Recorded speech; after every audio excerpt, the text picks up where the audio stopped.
abomination.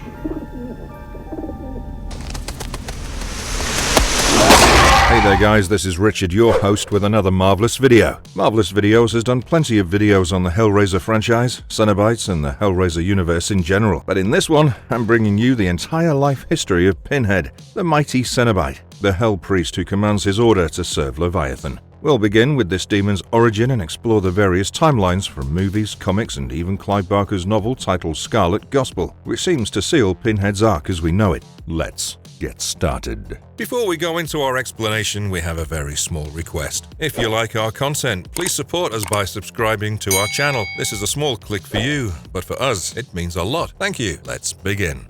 I cannot die. I am forever. The origin story of Pinhead. Elliot Spencer, born in Victorian England in 1887, has quite a life story. He joined the British Army as a young man and became a captain during World War I, during which he served in France. This was a turning point for him. Originally a charismatic and empathetic leader, the brutal realities of war, especially the horrors he witnessed in the Battle of Flanders, changed him deeply. He saw so much suffering and loss that he ended up losing his faith in both humanity and God. He couldn't understand why he survived when so many others didn't. In fact, he was not the sorry mess that he became later. I mean, you'd be shocked to know that in the comics he later becomes an incestuous pedo who loved to wear women's clothing. I'll take this up later in the video. Struggling with severe post-traumatic stress disorder, Spencer's life took a jog to the left. He wandered the globe, living a hedonistic lifestyle, trying to find some kind of pleasure or satisfaction in the most basic ways. His life changed again in British India during the 1920s when he stumbled upon the lament configuration. As we know, this was no ordinary find. It led him to a twisted understanding of pain and suffering, which ultimately transformed him into the infamous Cenobite Pinhead. Now, we don't have a lot of stories between the time Captain Elliot Spencer became Pinhead and the time when he met Kirsty Cotton, i.e. the 80s. However, the comics do give us a bit of information here and there. In 1925, there was this quirky place called Pension Veneur, basically an artist's haven where everyone was into some seriously dark stuff, dabbling with hell and all. These artists had a deal with the Cenobites. The Cenobites would fuel the artist's creativity through dreams, but in return, the artists had to give up their wildest, most twisted works. Sometimes it even involved a flesh sacrifice. So one day, Pinhead rolls up with his crew, the female Cenobite, Butterball, and Sloth, looking for their latest flesh offering. This poet named Mas goes all Shakespeare and convinces Pinhead that Barsac, the big-shot author and director of Pension Veneur, would be a way better offering to hell. Pinhead buys it, and Barsac gets the one-way ticket to hell. Mas gets promoted to the top spot at Pension Veneur by the Cenobites. A quarter of a century later, in 1951, this guy George gets his hands on the lament configuration. Some dude bets George can't solve it, but of course, George cracks it, and boom! Pinhead shows up and it's off to hell for George. Meanwhile, George's wife Alma hides the box for her own use. We want the man who did this. The 80s and the tryst with Kirsty. So, before Pinhead had his big life-changing encounter with Kirsty Cotton, he had a run-in with Frank Cotton. Classic Pinhead style, he shows up because Frank messed with the lament configuration and gives him the usual torture and dismemberment treatment. But Pinhead decides not to turn Frank into a Cenobite and just leaves him as another tormented soul in Leviathan's domain. Little did Pinhead know, he left a tiny crack in reality, a back door Frank would later use to sneak back to Earth. In 1987, Frank's niece, Kirsty Cotton, got her hands on the lament configuration, thinking it was just some weird puzzle box. She accidentally calls forth Pinhead and his creepy crew. Pinhead's like, "Rules are rules. You called us. Now, you gotta come to hell." But surprises him by saying that she knows where Frank is and offers to help nab him in exchange for her freedom. Pinhead bites the bait. Kirsty lures Frank to where the schism is, and the Cenobites pop up and tear Frank's newly fixed-up body apart. They got Frank back, but surprise, surprise, they tried to double-cross Kirsty. However, Kirsty's no dummy. She figures out how to work the lament configuration and reverses the schism, basically hitting the eject button on Pinhead and his gang, and just like that, they're sent back to hell. But of course, Pinhead wasn't done with Kirsty Cotton just yet. Just days after she sent him to hell, he was back on Earth. This time it was Dr. Philip Chenard and Kirsty's resurrected stepmom Julia Cotton who were pulling the strings. They tricked this patient Tiffany into opening the lament configuration. Now, if you're not well versed with the Hellraiser stories, Tiffany plays a huge role in the universe and even goes on to be the Hell Priestess. So anyway, Pinhead shows up and immediately sees Tiffany's just an innocent pawn, so he's like, hands off. She's not part of this. But as he's about to bounce back to the labyrinth, guess who he runs into again? Yep, Kirsty. And the chase is on. Kirsty, being the clever cookie she is, digs up some dirt on Dr. Chenard, including a photo of Pinhead as his human self, Elliot Spencer. This totally throws Pinhead for a loop. His old memories of Spencer come flooding back, and he calls off the dogs on Kirsty and Tiffany. Even more wild, he and his Cenobite pals go head-to-head with this new monster, Chenard Cenobite, who's too strong even for the likes of Pinhead. Although Pinhead is seemingly killed by Chenard, that wasn't really his end. No! You'll like her better this way. Split personas. In Hellraiser 3, Hell on Earth, we find out that Pinhead is now divided into two separate entities. His human self, Elliot Spencer, a World War I British Army captain, and his demon self, the iconic Pinhead. Spencer's soul was in limbo, while Pinhead was trapped in the Pillar of Souls along with the puzzle box. We also meet J.P. Monroe, this playboy who owns a nightclub called the Boiler Room. He buys the Pillar of Souls, thinking it was some edgy art. Meanwhile, Joey Summerskill, a TV reporter, is investigating a weird case in the ER. A club kid gets shredded by chains out of nowhere. A street-smart girl, Terry, who was with the club kid, reveals that the chains came from the puzzle box stuck in the pillar. She hands the box over to Joey. While Joey's digging into the box's history with a cameraman Duck, she lets Terry crash at her place. Joey finds a video from Kirsty Cotton explaining that the box is key to sending Pinhead back to hell. Pinhead wakes up when Monroe hooks up with a girl, Sandy, near the pillar. Sandy gets pulled into the pillar and Pinhead absorbs her. Pinhead and Monroe strike a deal. Monroe lures in more victims so that Pinhead gets stronger and promises Monroe some supernatural powers. Joey's haunted by nightmares of her dad's death in Vietnam, but Spencer's spirit reaches out to her in these dreams. He tells her how he lost faith after World War I and got tempted by the box's promises. He warns that Pinhead, lacking his human side, is pure evil and will wreck Earth for fun. Joey's mission is to reunite Spencer with Pinhead and use the box to send him back to hell. Misunderstandings lead Terry back to Monroe, who tries to feed her to Pinhead. But Terry turns the tables and feeds Monroe to Pinhead instead. Freed, Pinhead goes on a killing spree at the club. Joey rushes to the club and Pinhead tries to snatch the box from her. She escapes, but Pinhead resurrects his victims as new Cenobites, including Terry and Monroe. Now, Joey's running through empty streets, dodging the Cenobites and even a stunned priest who can't believe his eyes. Finally, on a construction site, the Cenobites corner Joey. She solves the puzzle box, sending them all to hell. In limbo, she meets a figure posing as a dad, but it was actually Pinhead in disguise. He tries to turn her into a Cenobite, but Spencer's spirit merges with Pinhead. Joey uses the box, now a dagger, to stab Pinhead, sending him back to hell. Pinhead was human again, and Joey buried the box in concrete at the construction site. It's later revealed that the finished building looks just like the puzzle box. Traveling back in time. Interestingly, Pinhead once traveled way back in time, and I'm talking way back, as the Hell Priest to restore order in Hell. This was detailed in a 6-issue comic from 1993. So, here's what happened in the comics. Hell was in total chaos. Some weird disorder was ripping through, and it was messing up the Cenobites and threatening the big boss Leviathan's order. Pinhead, ever the problem solver, gets this guy Ludovico Sinistrari on the job. Sinistrari had previously landed in Hell via some rope puzzle configuration, and Pinhead wanted him to build a machine to find the source of this anarchy. But the machine double-crossed Pinhead and sent him back to 1876. In this timeline, he ends up in his younger self, now called Scarred Hide, and starts rounding up this gang called Perdition's Posse. Back in the present, the Cenobites grilled Sinistrari in an attempt to figure out their next move now that Pinhead was out of the picture. Meanwhile, in 1876, in Wild West, Colorado, Cenobite Atkins used the same machine to join Pinhead. But there's more trouble brewing. This entity called the Aggregate is on the hunt for the Lament configuration,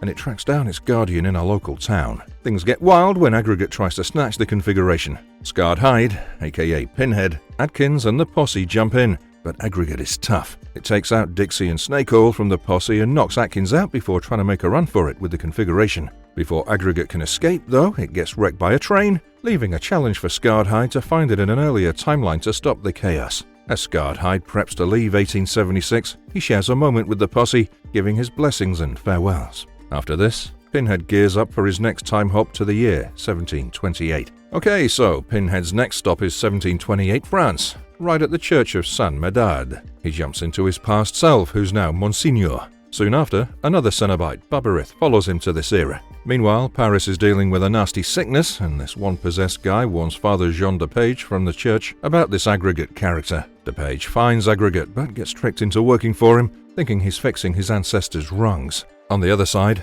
Pinhead, now Monsignor, and Balberith get their hands on a configuration from the church which Aggregate is desperately looking for. Aggregate shows up, ready to fight for it, and he and Pinhead go at it until Monsignor, whose body Pinhead's in, starts fighting back for control. Aggregate grabs the configuration, kills Balberith, and when Pinhead gets back in control, Aggregate and the configuration are long gone. Next up, Pinhead time travels to AD 627, landing in the body of a Mayan prince, Xipe Topek. The Mayans, led by this priest Ollantaytampi, are all about worshipping the sun god, but a group led by Atahualpa, under Aggregate's influence, is plotting to spread Leviathan's darkness across the civilization to block out the sun. Pinhead, aka Topek, and another Cenobite, Stapleface, sneak into the civilization to check out Aggregate's plan. Aggregate is after another configuration, this time to get a key from it. Meanwhile, Topek and Stapleface are trying to stop this group from unleashing Leviathan's darkness, which could be super bad. It gets intense when Ollantaytampi tries to sacrifice Topek, but Atahualpa's group crashes the party. Topek fights Aggregate, but amidst the chaos, the darkness gets released and Stapleface is wiped out. And just like that, Pinhead leaves Topek's body with everything in disarray. Later, Pinhead hijacks the body of his past self, Bel Allah. Aggregate sweet-talks Allah's girl Inanna into helping him rule Sumer. Now, Gehenna, a Cenobite from our time, shows up and is like, "Yo, Allah, what's up with messing with history?" Meanwhile, Aggregate and Inanna are cooking up something with this weird ore, but Gehenna takes out Inanna, and her blood somehow turns this ore into a brand new puzzle. Aggregate grabs it, planning to use it for some mega configuration, but Allah goes full beast mode on him. Aggregate still slips away though by jumping to another time mid-fight. Flash forward to 1857. There's this Scandinavian man, Östlund, who's obsessed with metaphysical stuff and puzzles. One day he just vanishes into thin air, leaving behind plans for a configuration that could literally end hell. In prehistoric times, Aggregate was schooling a Neanderthal version of Pinhead before spilling his guts about being made up of all these unworthy victim bits from hell. Aggregate, armed with all these puzzles from different times, builds Östlund's doomsday device. Hell goes haywire, and Leviathan's getting wrecked, but the humans that Aggregate turned back into started partying too soon. Pinhead, in his beast form, shows up and is like, "Not so fast." Turns out that the big bad configuration is missing a piece from 1728. Beast Pinhead whips out the subtlety configuration, smashing Östlund's invention before it can kill Leviathan, who then gobbles up all the former Aggregate bits. Pinhead returns all the stolen puzzles to their rightful times, brings back the fallen Cenobites, and hops back into his body in the present. So basically, Sinistrari thought he split Pinhead, but he actually helped Pinhead stay loyal and extremely efficient to Leviathan. He accidentally kept the order in hell. And just like that, everything's back to the usual hellish normal. And now let's get to our original timeline. This is why I left out the events of Hellraiser Bloodline, some of which took place in the year 1796. Leviathan asked Pinhead to help find the cure for AIDS in 91. Later, in 1991, this horse trainer named Cassidy gets a one-way ticket to hell, courtesy of puzzle guardian Winehead. Pinhead, along with the female Cenobite and Butterball, are there to welcome him. Leviathan tells Pinhead to turn Cassidy into a Cenobite, so they chuck him into a creation chamber and just stand around listening to his screams, which I believe was music to their demented ears. Next, Pinhead and his creepy crew, Butterball, Chatterer, and Female, roll out the red carpet for Janice Bohr, a big-shot actress. She's been having nightmares about Pinhead while working on this project, The Shape of Pain. Pinhead gives her a heads up that what she's about to go through is legit. They torture her, and some dude named Sigourney films it for his movie. Weirdly, this whole nightmare fuels her success, and she's last seen wearing a lament configuration necklace. Guess she's still in Hell's grip. During the time configuration, Pinhead was in Hell's lowest pit. He's called up by Flagellum and gets tagged as the favored one because he's totally in tune with Leviathan. His mission was to help Dr. Casey Gidelli find a cure for AIDS, but also make sure she didn't accidentally unleash something worse. In the same year, Dr. Morris solves the lament configuration. Pinhead shows up in his office, does the whole skin removal thing, and sends Morris to hell. Next, Pinhead wears Morris's skin to have dinner with Casey as part of his time configuration assignment. Pinhead's all about Casey's research, sidelining other docs like Bernard. How? Well, he reveals his true self to Bernard after Bernard quits. And to further his agenda, he has sadomasochistic sex with Casey. Pinhead then strikes a deal with Bernard, giving him AIDS to show Casey the disease's human impact. But the cruel twist comes in when it's revealed that Bernard already had AIDS, so he got played big time by Pinhead. Still posing as Morris, Pinhead collaborates with a World Health Organization associate named Laurie for a conference. When Laurie messes with Casey's paper, Pinhead gets rid of her using weights, then snatches her skin, leaving Morris's behind. Next, he, as Laurie, seduces Roger, another doctor. I fail to understand what this guy's trying to do. But, sometimes the writing can't make a whole lot of sense. After their hookup, he ditches Laurie's skin in Roger's place and sets Roger up for Laurie's murder. Back as Morris, he encourages Casey to push forward with her AIDS vaccine research, even without WHO's support. Casey's vaccine is controversial. When she tests it on Bernard, it works, but he dies soon after from side effects. And the sick as ever Pinhead watches Bernard's last moments. He then deals with Atkins, one of his Cenobites who was veering off mission. He chains him up and drags him back to hell for failing Leviathan, right in front of Matthew, an assistant DA, who's obviously told to keep quiet about it. And Matthew would have been wise to do so, as told by the mighty Pinhead. In hell, Pinhead faces trial by Praetor Abatur, Hell's judge. But when Abatur tries to overthrow Leviathan and kill Gryot III for backing Pinhead, Abatur gets taken out for treason. 41 years later, Alma, whose husband George was taken by Pinhead in 1951, solves the box she'd hidden. She summons Pinhead, Butterball, and Wolfface. She tries to use them for revenge, which takes off Pinhead. Alma begs for more time, and Pinhead gives her a month to hand the box to Thomas, from whom she wanted revenge. But in the end, both Alma and Thomas are taken to hell. Hellraiser, Nightbreed, Jihad. We start with the Cenobites, including Pinhead, bowing to Leviathan, their lord of the labyrinth. The feel here is pretty intense, with quotes about demons and existence. The Cenobites are getting schooled by Pinhead, learning the art of scarring as a symbol of honor. Then we see Peliquin from Nightbreed getting intimate with a human. Meanwhile, Pinhead is talking about the beauty of dismemberment and suffering. But things heat up when Peliquin's human lover's boyfriend, Tony, shows up with his buddies, all armed and ready for a fight. Peliquin turns on beast mode, dealing with Tony's crew. Tony uses his girlfriend as a shield against Peliquin, who's just wrecking everything. However, the girl Pat shoots her lover, saving Peliquin. She helps Peliquin escape, leaving chaos behind. Pinhead, during all this, senses something's off. He can feel chaos brewing, a bad sign in their world of order. Cut to the Nightbreed sanctuary. We've got Laurie talking about the Nightbreed's history, how they were exiled by humans. There's talk of the Nightbreed's wall of prophecy, showing etchings of Pinhead and the Lament configuration, which hints at dark secrets and a brewing danger.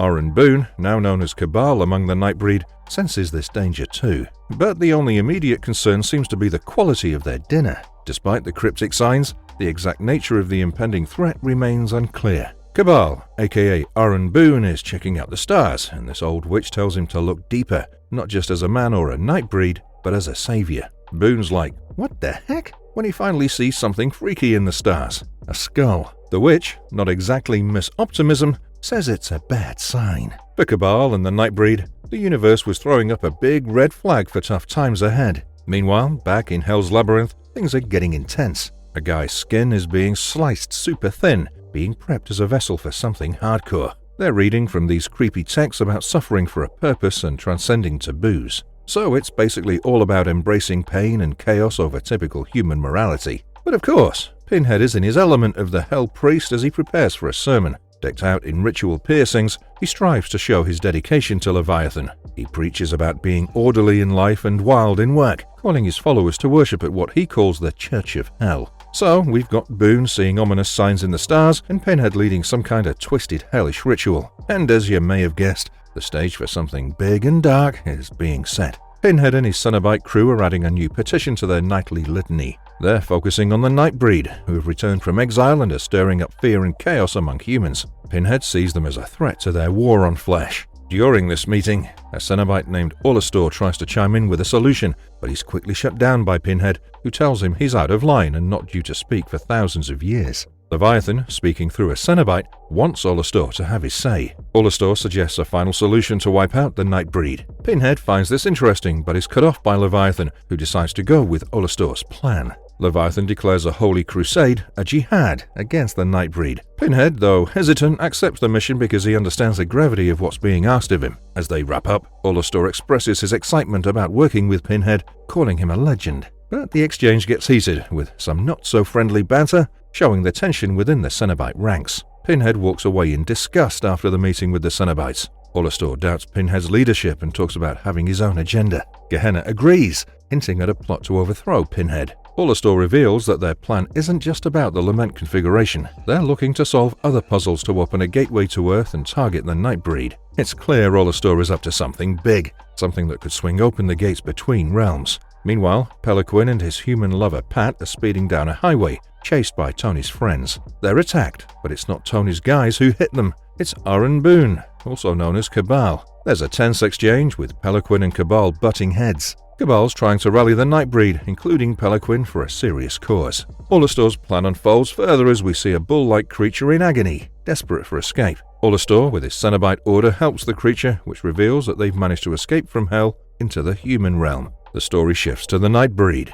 They're trying to understand the impending doom, the prophecy of the damned. They discuss the Berserkers, a warrior class created during wartime who showed no mercy and were later welcomed in Midian. With Midian's fall, they return to their creator. The Nightbreed discuss the Berserkers with their creator. They find these Berserkers in a barn, chained up, skinned, and in agony. And amidst all this is the Lament configuration. Back in Hell, Pinhead confronts Olastor about his actions. He accuses Olastor of abusing the rules and recklessly pursuing the Nightbreed, which, in turn, is contributing nothing to Hell's doctrine. Olastor, however, believes his actions are justified and backed by Leviathan. He's pretty much aware of his own power and knows that Leviathan is backing him. Naturally, he remains defiant against Pinhead's authority. His Cenobite followers suggest caution in dealing with Pinhead, but Olastor is confident in his position. Meanwhile, the Nightbreed, including Cabal and Peloquin, try to decipher the prophecy and the meaning of the Lament configuration. They fear what it might unleash, and they're correct in being afraid. One of the Nightbreed attempts to solve the puzzle box, but Peloquin, wary of its power, destroys it.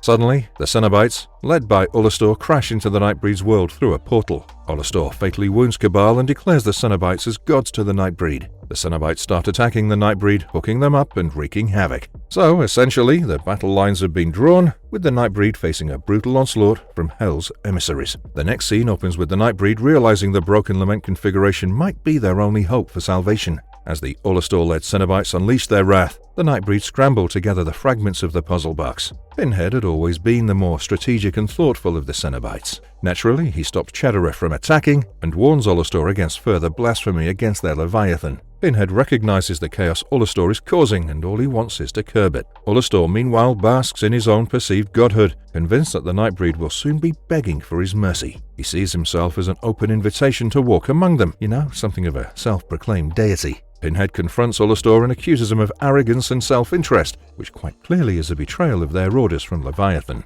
Olastor tries to justify his actions, but his words reek of chaos and self-glorification. However, Olastor attacks and slashes Pinhead. So, essentially, the fate of their immortal souls hangs in the balance. Pinhead, impaled and on the floor, is mocked by Olastor, who threatens to take his accusations to Leviathan in pieces. Olastor raises his axe to strike Pinhead again, but Chatterer, Pinhead's first lieutenant, intervenes by grabbing the axe. Olastor, unfazed, vows to finish what Leviathan started with Chatterer. Amidst this chaos, a Nightbreed seizes the opportunity to attack and destroy one of the Cenobites. Meanwhile, the Nightbreed manages to complete the Lament configuration and banish the Cenobites back to Hell. Olastor was still defiant to the end and proclaimed that while one puzzle may send them away, another awaited to bring them back. Quite interestingly, Chatterer and Pinhead, however, are not sent back. They find themselves stranded, and worse, surrounded by the Nightbreed. The Nightbreed, blades in hand, ponder about what to do with their Cenobite prisoners. Suggestions range from execution to interrogation. And why now?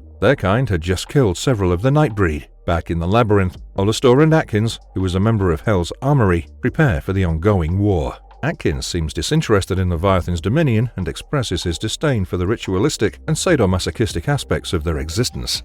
Finally, a Cenobite who doesn't like his job.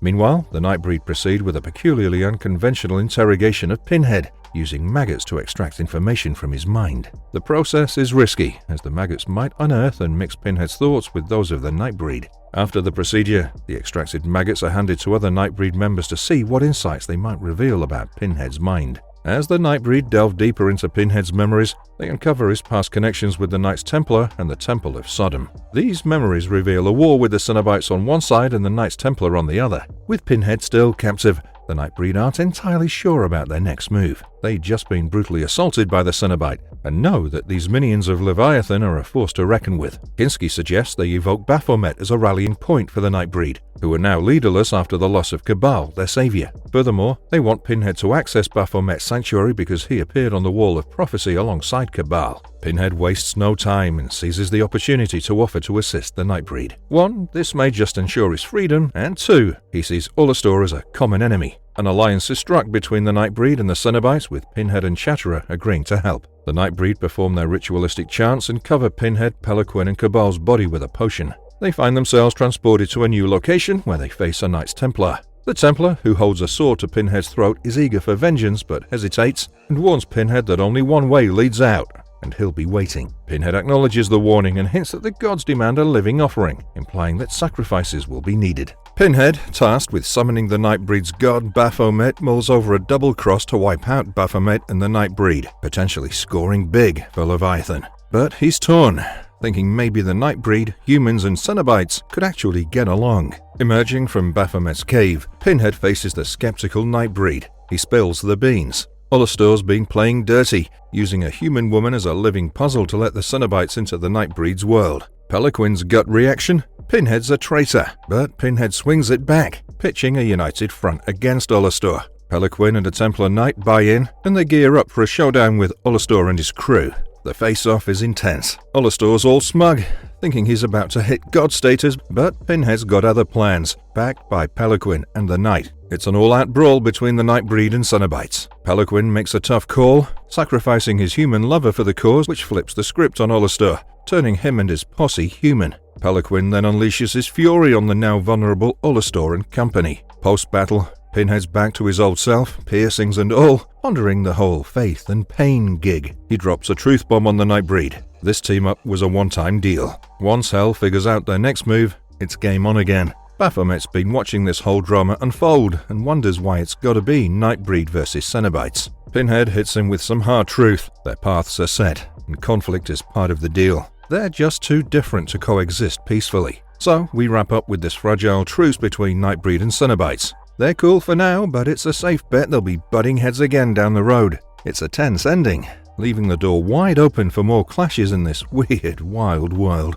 In the new millennium, in Hellraiser Inferno, Pinhead's kinda undercover as Dr. Paul Gregory, a police shrink. He drops a bombshell on Detective Joseph Thorne toward the end, revealing that Thorne's actually been in hell the whole time, paying for his shady life choices. Later, in Hellraiser Hellseeker, Pinhead was back with his usual dramatic flair. Kirsty Cotton, now named Kirsty Braden, was married to Trevor, a dodgy insurance guy. She finds herself in a murder plot orchestrated by her husband. Trevor uses Le Marchand's box to off Kirsty without getting his hands dirty. But Kirsty was one step ahead, and she was the one who summoned Pinhead. Pinhead pops up at the end to tell Trevor, who's been amnesiac, that he's actually dead and stuck with the Cenobites. Kirsty makes a deal with Pinhead. She walks free, and Trevor and his cronies become Cenobite fodder. Pinhead, who usually would fight to snag Kirsty, is surprisingly chill and takes the deal. In Hellraiser Deader, reporter Amy Klein messes with the box while digging into a cult story. The cult's boss, Winter, thinks he's entitled to control the Cenobites because he's related to the puzzle box's creator. But when Amy opens the box, Pinhead isn't having any of Winter's nonsense and wipes him and his crew out. Facing a grim fate with the Cenobites, Amy chooses to end her life instead. Then there's Hellraiser Hellworld, where Pinhead's just a character in a video game turned real. In the movie, the whole Hellraiser mythos is part of an MMORPG. At a Hellraiser-themed party, guests hallucinate Pinhead attacking them, but it's all a drug-induced nightmare cooked up by the host, who blames them for his son's suicide. Interestingly, the son had a real Le Marchand box, and when the dad opens it, the actual Pinhead shows up, impressed by the kid's smarts, and orders his death.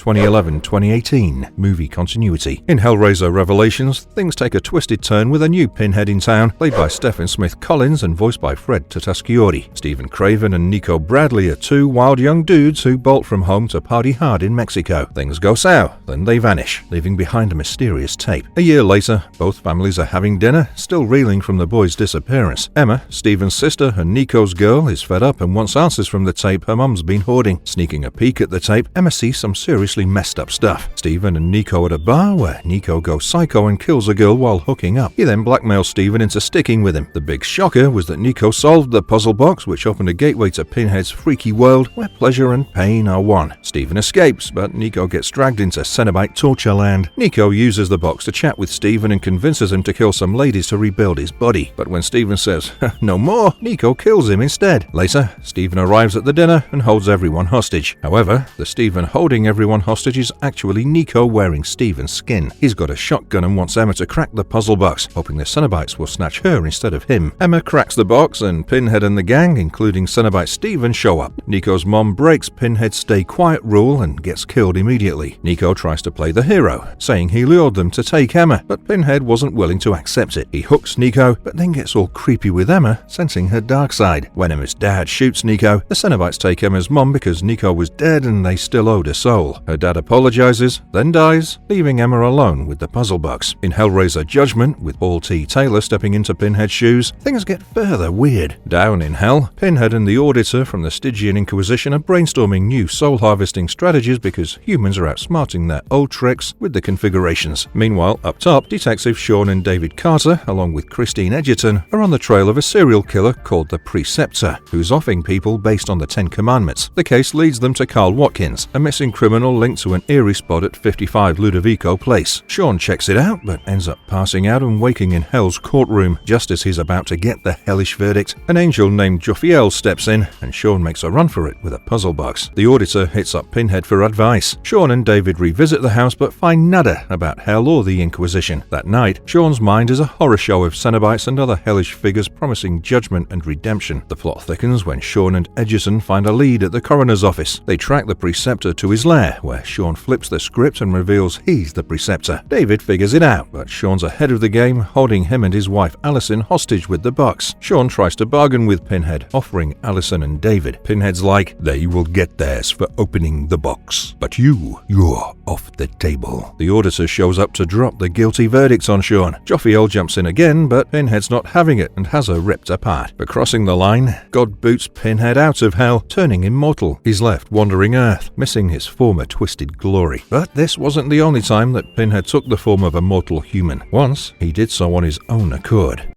Clive Barker's Hellraiser 2011 comic. In 2011, Pinhead starts feeling some good old existential crisis in Hell, alongside his Cenobite crew consisting Chatterer, the Female, and Butterball. He gets fed up with the same old routine. I mean, it's pretty natural for him to feel this way. He's been there, done that with the whole mysteries of the flesh thing, and hatches a plan to bail out of Hell for good. Now he wants to turn back into a human and chase some kind of redemption. But he needs a replacement because Hell can't be without a Hell Priest. If that happens, Hell would decide things on its own, not the living and not the dead. And who better than Kirsty Cotton, the one who's always been a thorn in his side? Pinhead teams up with his human sidekick, Samuel Hess, to lure Kirsty into his trap. He starts sending her sneaky hints about where to find those nasty Cenobite summoning lament configurations. Meanwhile, Kirsty was in fact running her own anti-Hell squad. She takes the bait and opens the box. Pinhead and his Cenobite pals pop up, but instead of killing Kirsty, Pinhead turns on his own crew. He and Kirsty team up to wipe them out. After the dust settles, Pinhead plays his ace. He offers Kirsty his job as the big boss of Hell. It's a wild proposition. She gets to call the shots in Hell if she takes over his gig. However, she knows that the best way to clean the dirt is by getting into it. So Pinhead was basically playing a dangerous game by putting Kirsty in the driver's seat, and so was she, by agreeing to take the most dangerous day job there could be. Kirsty, after getting Pinhead's tempting offer, hits up her old pal Tiffany from the Chernard Institute for a chat. She tells Tiffany that she's thinking about becoming a Cenobite. You know, like it was just the usual girl-and-girl banter. In reality, and as we expected, Kirsty plans to take over as High Priest of Hell and shake things up for the better down there. Next thing we know, Kirsty gets down to business with the lament configuration. She's ready to go straight into Hell and Tiffany's got her back. She smashes the puzzle box after Kirsty goes in. That's Kirsty, locked in Hell for the long haul. Once inside, Kirsty's on a mission to reunite with her loved ones. She heads deep into the labyrinth and there he is, Leviathan, the ruler of Hell. This giant, diamond-shaped deity slowly lowers itself to her. A side panel swings open and Kirsty steps inside. At the top of the ramp, the Hell Priest, aka Pinhead, is waiting. As Kirsty arrives, he greets her with a, "Let us begin." So, Kirsty's taken a bold leap, stepping into Hell's heart with a plan to change the game. Needless to say, it's a gutsy move. Kirsty's transformation into the new boss of Hell, the Pontifex, is nothing short of intense. She sits down in this ominous chair, and Pinhead, armed with a sickle-like blade, starts off by scalping her. Then it's Kirsty's turn to play. She takes a pair of tongs and, in a seriously hardcore move, yanks out all the nails from Pinhead's head. Those nails are his power source, so it's a big deal. Once they're done with the gruesome exchange, they both shed their clothes. That's when Leviathan steps up the game. a bunch of tentacles show up and start working on them, turning Pinhead back into a regular guy, Elliot Spencer. These tentacles also finish Kirsty's final transformation by fixing those nails right into Kirsty's skull. This is how she becomes the new High Priest of Hell. After the transformation wraps up, Kirsty has a moment with Spencer, then reunites with her fiancé Edgar and her Harrower pals. But they're not the same anymore. Leviathans turn them into some next-level monstrous Cenobites. Before diving into her new role, Kirsty gets her revenge on Spencer, who's tormented her for ages. She commands her Cenobite friends to rip his soul apart. They're more than happy to oblige. Spencer's soul gets kicked out to the mortal world, and that's Kirsty, officially starting her reign in hell. But Kirsty's not the only one trying to rattle her surroundings. Elliot Spencer on Earth also has a new mission. He wants to crack open Heaven's gates. He links up with Tiffany and the Harrowers and offers to help them smash all those Le Mochon boxes. In return, they'll help him find his ticket to salvation. Their quest takes them to India, back to where Elliot's dark journey kicked off. Tiffany, not Elliot, has to swing the hammer to bust the lament configuration. And man, does that stir the pot. Kirsty, busy in hell trying to use the box to hop back to the living world, gets quite a shock thrown away. With the box gone, her soul gets zapped into this weird place where she bumps into a mysterious being who gives her some riddle-like advice. On Elliot's end, his soul also gets a one-way ticket to a bizarre realm. He meets this not-so-friendly demon from another hell, who offers him a power-up deal. When Kirsty and Elliot return from their wild trips, they find out the world's flipped upside down. Hell and Earth aren't separate anymore. But later in the story, Elliot Spencer tries to replace Leviathan himself, and that's when we meet Harry D'Amour, an occult detective. Harry's another character created by Clive Barker and first appeared in a story called The Last Illusion, before serving as the protagonist of the film titled Lord of Illusions. So, Harry D'Amour finds out that Elliot Spencer, who used to be Pinhead, is up to no good. Spencer's been amassing an army of the damned and is aiming to knock Leviathan off his throne and take over Earth. Harry, knowing his stuff about supernatural shenanigans all too well from his past experiences, gets called in by the US government, who consider him an expert in these matters. It's soon revealed that in West Bengal, India, there's this massive blue cloud shaped like chains covering the sky. It's way bigger than any nuclear bomb explosion, and it's all Spencer's doing. He's teamed up with another demon and has become crazy powerful. Meanwhile, Harry's in Peru, because he's got intel that a similar event's about to go down there, literally on the opposite side of the planet from India. And sure enough, a similar cloud pops up in Peru, along with a giant whirlpool that's sucking in a warship, the USS Sentry. Harry gets picked up by the Sentry, and once on board, he brings in the female Cenobite, who's also managed to escape from the labyrinth. She informs Harry about Priscilla Spencer, Elliot's daughter, and in a sick turn, also his granddaughter. She's the key to stopping Spencer. Priscilla is tracked down in a British asylum and brought to the chaos in Peru. With her help, they manage to take down Spencer, who's gone full-on God mode by this point. Leviathan locks up both Spencer and Kirsty Cotton, but the labyrinth is left without a high priest. The female Cenobite tells Harry that someone's got to fill those shoes, or, as I said, hell's gonna start making its own decisions, and nobody wants that. The Dark Watch. In this chapter of Hellraiser, Harry D'Amour, a former private eye and exorcist, has found himself as the new head honcho of Hell. That's right, Harry's running the show now, and he's doing it while perched atop a bizarre, skinless warhorse. We meet Marchetti, aka the Cankerist. This guy's known as a tough-as-nails Vatican enforcer, and this time around, he's got his sights set on Harry in Hell. He's on a mission to take Harry out, but let's face it, becoming the big boss of Hell isn't something that happens to just anyone. Harry's no pushover. The female Cenobite tries her usual hook and chain routine on Marchetti, but it's a no-go. He had a divine force field, thanks to some holy jewelry, a crucifix-strung rosary. He's practically bulletproof, or so he thinks. Let's just say he was supernatural, but not exactly bulletproof. Harry, ever the pragmatist, whips out the .38 that he used to use as a detective and takes a shot at Marchetti. Bam! The holy trinket drops, and suddenly Marchetti is not so untouchable. Harry's got the upper hand now, and he's got something special in mind for the theologian. Harry introduces Marchetti to his own version of a makeover station, a chamber that turns folks into Cenobites. As Marchetti undergoes his transformation, he tries to drop some wisdom on Harry, telling him to see the bigger picture. But Harry's seen it all, and he's not easily swayed. So Marchetti emerges as the newest member of Hell's Cenobite crew, and the female Cenobite can't help but wonder, why Harry D'Amour? Why is a detective turned demon hunter now running the underworld? It's quite the career leap. And what's the deal with this new Cenobite army? With Pinhead's rebellion now a thing of the past, what's the endgame for these new Hellraisers? It's clear that Hell is never short of surprises, and with Harry in charge, it's a whole new ballgame. Next, we see this bum trying to get his hands on the Lament configuration, but Tiffany, who's been around the Hellraiser block a few times, jumps in with her. Don't even think about it. She knows that box is bad news. This bum, though, isn't just your average Joe. He's got a hellish secret. Tiffany tries to buy him off, but when money doesn't do the trick, she's ready to escalate things. But then, bam! This guy morphs into something straight out of a horror film, or a comic for that matter. He's the Lament configuration guardian,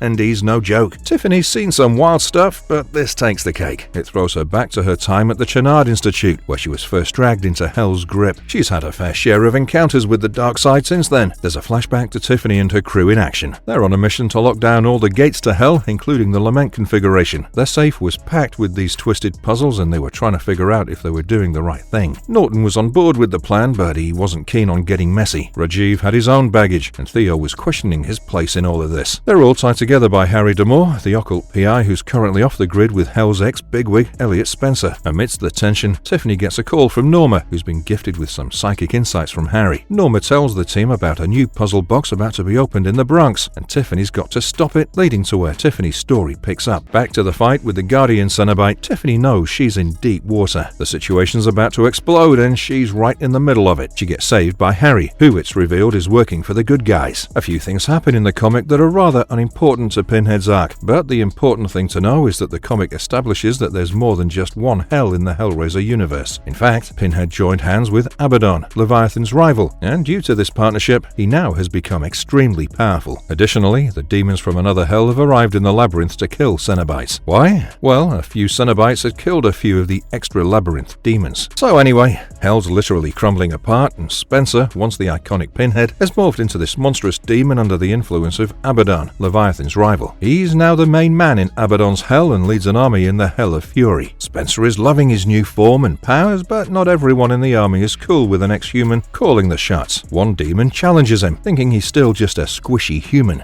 Big mistake. Spencer, with his newfound demonic strength, quickly shows who's boss, proving he's a lot more than just a former Cenobite. Meanwhile, Edgar Boyle, Kirsty's boyfriend, is on a wild ride trying to find her. He gets his hands on what he thinks is a ticket to the labyrinth, a fake Lament configuration, but he ends up in a different Hell, ruled by a demon lord who's not too happy with Leviathan's minions. Edgar's sent back to Earth, realizing he needs the real deal to reach Kirsty. Back on Earth, Edgar discovers a stash of puzzle boxes. He thinks one of these could lead him to Kirsty, but finding the right Hell is like finding a needle in a cosmic haystack. On the flip side, Tiffany and her new harrowers are dealing with the aftermath of Tiffany going solo to save Kirsty from Hell. They're all in a tizzy, trying to figure out the next move amidst this hellish confusion. Then we've got a portal to Hell opening up in their office. Tiffany and Kirsty are back from their infernal adventure. They bring news of impending doom brewing in the underworld. Cut to Spencer in Abaddon's Hell. He's enjoying his role as a demonic general, and he's got a message for Kirsty from Abaddon. Back off. Or else, to make his point, he's got Kirsty's dad, all skinned and tortured. Kirsty finds herself now caught between a rock and a hard place, torn between saving her dad or Edgar. Now let's bring it all home. Kirsty's faced with a tough decision, and things are getting messier by the minute. Edgar's running around with a puzzle box, the new harrowers are in a bind, and Spencer's ramping up the stakes in Hell. As the chaos unfolds, Harry Damore and the female Cenobite get wind of a plan to assassinate Leviathan using the corpses of fallen Cenobites. Back on Earth, Kirsty's making moves with a weird flesh orb, trying to close the portal the Legionnaires used. It's a desperate play, but it works. The portal's shut, and the Legionnaires are cut off. Kirsty and Tiffany, both now Cenobites, join with Damore's forces against Spencer. After a battle, Leviathan offers Kirsty and Spencer bargains in order to prevent the conflict from continuing. Spencer agrees to become the Hell Priest again, but now with greater power and authority. Leviathan then resurrects Kirsty's dead love, Edgar, and restores her, Tiffany, and Harry Damore to their original human forms. The Hell Priest then demonstrates his restored power by killing Edgar before returning to Hell. Kirsty, Tiffany, and Harry Damore are left on Earth, alive and restored, but knowing the Hell Priest and the Cenobites are still a threat.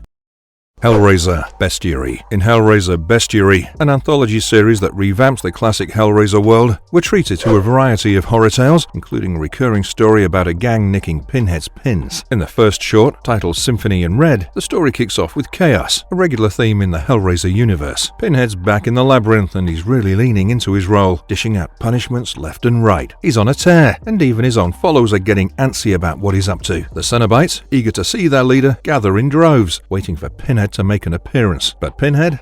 He's got other plans. He's been on a relentless spree, taking out sinners faster than any Cenobite has done before. And remember, these guys are immortal. As the days roll on, Pinhead's followers start getting jittery. They're itching for some direction, some words from their priest. But the big man's busy, super busy. He's lost in his own world, doing what he does best, wreaking havoc. One of his followers, our narrator, tries to get Pinhead to come to see his congregation, but Pinhead doesn't want to. He's on a mission for more carnage. The Cenobites start getting restless, even fighting amongst themselves. All the while, Pinhead is neck deep in his own brutal agenda. When we finally see Pinhead, he's in his element, surrounded by gore and chaos. A real bloodbath. He's got a smile on his face. That's right, Pinhead's grinning amidst all the destruction. It's a rare sight, and it speaks volumes about his current state of mind. Finally, after enough blood has been spilled, Pinhead decides it's time to address his followers. But after this one here, the story really picks up in the rest of the issues. We go into a flashback and journey through the hell that Pinhead has been through. We meet a criminal, thinking he solves a puzzle box, expecting the usual deal with Pinhead. But it's a trap, and Pinhead's the prey. Yep, you heard that right. They're hunting Pinhead. This dude wasn't flying solo though. He's got a gang of heavy hitters backing him. They drop a cage on Pinhead, the kind you can't just muscle your way out of. It's not just any cage. It's got crosses etched into it, making it a no-go zone for Pinhead. Then, to add insult to injury, they slap this energy dome over him and open fire. They were trying to bring down the King of Pain himself. But here's the million-dollar question. Is Pinhead out for the count? Well, not quite. He's down, sure, but this is Pinhead we're talking about. He's not the type to go out without a fight. However, he's in a real bind with those cross-etched chains keeping him locked up tight. Now, why would these guys go through all this trouble? What's their end game? Turns out they're after Pinhead's iconic pins. Yeah, those pins in his head. Their boss is willing to pay a pretty penny for each one. We're talking $100,000 a pop. Those crooks think they've hit the jackpot, risking it all for a high-stakes payday. Pinhead, the infamous Cenobite, was brought to his knees. With Pinhead captured and stripped of his iconic pins, a total of 138 of them, his captors were looking at a cool $13 million. This unexpected event altered Pinhead's look, transforming him from the embodiment of pain and pleasure to a figure of vulnerability, almost as harmless as a newborn kitten. Seeing Pinhead, typically a symbol of terror and control, in such a powerless state was both shocking and compelling. It completely flipped the usual power dynamics of the story and offered a fresh lens through which to view this iconic character. Even in his weakened state, Pinhead's sharp intellect and cunning were not dulled. Faced with the dire situation of being left for dead in a burning building, he hatched a plan for survival. In a move that no one saw coming, Pinhead sought sanctuary and recovery in the most unlikely of places, the Vatican. The choice was ironic, yet fitting, given the Vatican's history intertwined with personal pain and self-flagellation. Pinhead, in his most vulnerable state, found refuge in an institution that, in many ways, mirrored aspects of his own existence. This twist in the story not only surprised readers, but added a new dimension to the character of Pinhead, revealing layers and depths previously unexplored. Stripped of his iconic spikes, Pinhead found himself fragile, as mortal as any human, yet this relationship with pain remained unchanged. For him, pain and pleasure were indistinguishable. As he staggered out of the burning building, Pinhead, though weakened, was fueled by a fierce resolve for revenge. His thoughts were of retribution, an eye for an eye, a tooth for a tooth, and ruin for those who had wronged him. It was clear their victory would be short-lived under his vengeful watch, but in his debilitated state, Pinhead faced a dilemma: to stand his ground or succumb to the fiery blaze. The inferno seemed inviting, a familiar embrace, yet he sensed this wasn't his destined end. Providence, it seemed, had other plans for him. Then came a surreal moment, the scent of blood. Not just any blood, but his own, unmistakable and strangely alluring. Following this trail of blood, he found that the thugs he sought were in the midst of a transaction with none other than a Vatican cardinal. However, the cardinal and the leader of the thugs who had snatched Pinhead's pins found themselves at an impasse. The cardinal balked at the staggering $13,800,000 price tag for all of Pinhead's pins, clearly unprepared for the total haul the criminals had managed to bring. Pinhead, lurking in the shadows, was silently observing the unfolding drama, his mind working on a strategy. He had a threefold strategy: reclaim his pins, regain his powers, and his personal favorite, unleash devastation. The cardinal, unwilling to fork over such a hefty sum, tried to bargain, offering to buy only 10 pins instead of the full set, but Pinhead managed to retrieve one of his pins. This single pin granted him a sliver of his former power, enough to execute the cardinal. When the thugs responded with gunfire, it was futile. Pinhead skillfully used the cardinal's body as a shield, making his escape while leaving chaos and a casualty in his wake. Pinhead, having narrowly escaped a hail of bullets, was now a target for the remaining 3 thugs. But they underestimated him. He was a predator in the shadows, biding his time for the perfect strike. Devoid of his usual powers and unable to call upon his chain-wielding abilities, Pinhead resorted resorted to a more primal form of attack. He ripped a bone from his own chest to fashion a makeshift weapon. As the leader of the thugs boasted about their capabilities, likening Pinhead to a mere insect in their grand scheme, he was oblivious to the danger lurking just behind. Pinhead took down another thug with his bone weapon. Then, almost instantly, he eliminated a second assailant before she could even react. The leader, now alone and facing the wrath of Pinhead, was unaware of his dwindling odds. Despite his bravado, he was just another opponent, and Pinhead, even in his weakened state, was not to be underestimated. In a stroke of what seemed like divine intervention or fate's twisted humor, Pinhead stumbled upon a hidden chamber. This room, a veritable treasury of artifacts pillaged by a ruthless inquisition over the ages, held the key to Pinhead's former glory. Inside, amidst a trove of relics, he found a lament configuration. With no time to lose and his back against the wall, Pinhead solved the puzzle box, summoning his Cenobite brethren to his aid. The gang leader realized the tide had turned against him. He saw his weapon snatched away by the Cenobite's chains. It was a moment of reckoning. He was outnumbered and outmatched, a lone man against the terrifying might of multiple Cenobites. Meanwhile, the Vatican, monitoring the chaos through CCTV, quickly realized the gravity of the situation and launched the Damnation Protocol. Vatican denizens, previously briefed on such a scenario, were quickly evacuated. As Vatican guards opened fire, the atmosphere was thick with tension and impending doom. In the midst of the chaos, Pinhead reclaimed his pins, which restored him to his full, fearsome power. Now back in his element, he was consumed by a thirst for revenge. Commanding his Cenobite followers, he ordered them to seize all the artifacts in the Vatican, including the gang leader. The future. In the year 2127, Dr. Paul Merchant, another descendant, uses a space station to complete the Elysium configuration, capable of closing Hell's gateway for good. Pinhead and other Cenobites are trapped inside it and are destroyed, along with the box. Pinhead finally dies in Scarlet Gospels. In the Scarlet Gospels, Clive Barker, unrestricted by the constraints of movie budgets and schedules, explores hell in its full grotesque glory. This novel, rich in nightmarish imagery, depicts a journey into hell unlike anything seen in the Hellraiser film saga. The book features Pinhead on a relentless quest to overthrow Hell's existing order. This storyline, ripe with brutality, showcases a more vicious side of Pinhead. The novel starts with a brutal display of his power as he massacres a group of magicians. Pinhead's end comes during a confrontation with Lucifer himself. In a bid to seize Lucifer's armor, Pinhead inadvertently brings him back to life, which sparks a fierce battle. Despite being disemboweled by Lucifer, Pinhead's death isn't immediate. He survives long enough to cause further destruction and agony before being obliterated alongside Hell. The Hulu adaptation of Hellraiser, which introduced Jamie Clayton as Pinhead, and new puzzle box configurations, keeps the story open for future explorations. A potential sequel could either stay on the safe side or ambitiously adapt the Scarlet Gospels. This would be interesting and could provide Clayton with a rich storyline, but would require a significant budget increase. Furthermore, Scarlet Gospels has Harry D'Amour as the protagonist, and he's pretty awesome as a character. But what do you think about all this? And if you liked our content, don't forget to leave a like and subscribe to us if you haven't already. Have a good one, and be safe. Thanks everyone.